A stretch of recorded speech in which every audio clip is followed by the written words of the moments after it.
الفتي عند المصريين، احنا شعب فتاية يا جماعة، احنا بنحب نفتي. ما ينفعش نقول على حاجة ما نعرفش. بنحب نفتي بقى في حاجات كثيرة جدا. اكتر حاجة نحب نفتي فيها الطب. كل واحد دكتور في نفسه. لازم اي حد عنده اي حاجة تتبرع وتوصف له الدواء والتشخيص، وخصوصا مع وجود الانترنت دلوقتي وانك بقيت تقدر تدور وكده. يعني الموضوع بقى اوفر جدا، ودكاتره كتير جدا بتعاني من الموضوع ده. انا بصراحه واحد من الناس اللي بفزي في الطب. يعني الموضوع، يعني في ناس اصحابي دكاتره يعني بيعانوا من الموضوع. يا عم طب انت عندك ايه؟ طب انت رايح للدكتور ليه يا عم؟ انت بتفتي ليه؟ احنا شعب بيحب جدا يفتي في الطب. الوصفه هي اللي بقى عنده كحه، اللي عنده برد، اللي عنده مش عارف ايه. خدت بنت خالة بنت عمك خدت دواء اشتغل معاها، يبقى لازم تقولي الدواء ده لصاحبتك لما ابنها يعيا. حاجة يعني بصراحة صعبة جدا. احنا نحب جدا ان احنا نفتي في الطب. الحاجة التانية اللي كل المصريين بيفتوا فيها الكورة طبعا. احنا 100 مليون محلل كروي بتفتي بقى في كل حاجة، وتعدل على جوارديولا وعلى يورجن كلوب وعلى شوف اي مدرب في الدنيا لو واخد كاس العالم، لو واخد تشامبيونز ليج، لو عامل البدع، انت يا باشا بتفهم اكتر منه. وهو ليه طلع فلان؟ هو ليه نزل فلان؟ هو ليه لعب 3-4-2-1؟ طب ما نلعب 4-4-2. فين يا عم اللعيب نمرة 10؟ فين المهاجم؟ ازاي بتلعب بمهاجم واحد؟ لا لازم نلعب بمهاجمين. لا مهاجمين دي ادمت.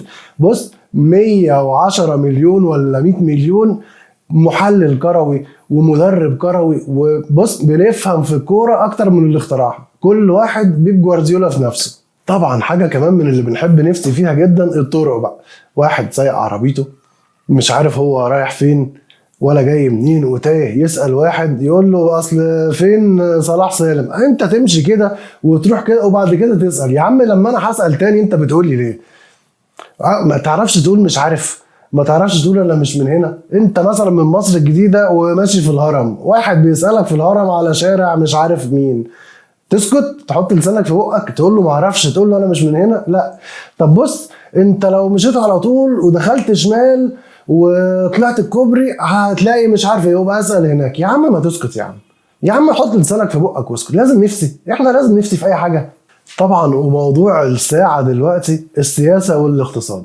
كله بقى وارن بافيت، وكله بقى محمد حسنين هيكل. لازم كله يفتي في السياسة، وكله يفتي في الاقتصاد وفي البورصة وفي الاستثمار وفي السياسة الخارجية وروسيا وأوكرانيا وأمريكا. تحس ان هو مثلا ايه، يقول لك اصل بوتين لازم هيعمل مش عارف. يا عم وانت كنت قاعد معاه؟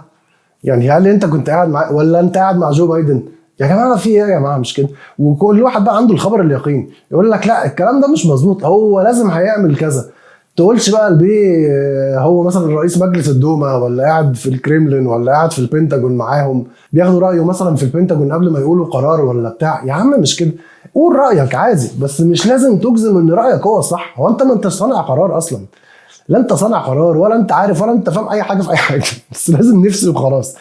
طبعا كله بيفتي وكله بيتكلم، مفيش مشكله. حقك انك تتكلم وحقك ان انت تقول رايك، بس ما تبقاش متوقع ان انت صاحب الحقيقه المطلقه. انت بس اللي فاهم الصح والغلط وبقيه الناس بهايم وبقر. ومن ضمن الحاجات برضو اللي مؤخرا بقينا بنحب نفتي فيها الجيم بقى.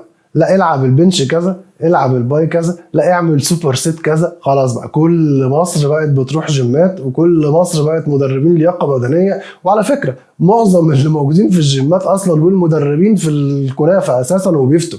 يعني قليل قوي اللي بيتكلم عن علم ودراسه خصوصا في موضوع الجيم والحاجات دي.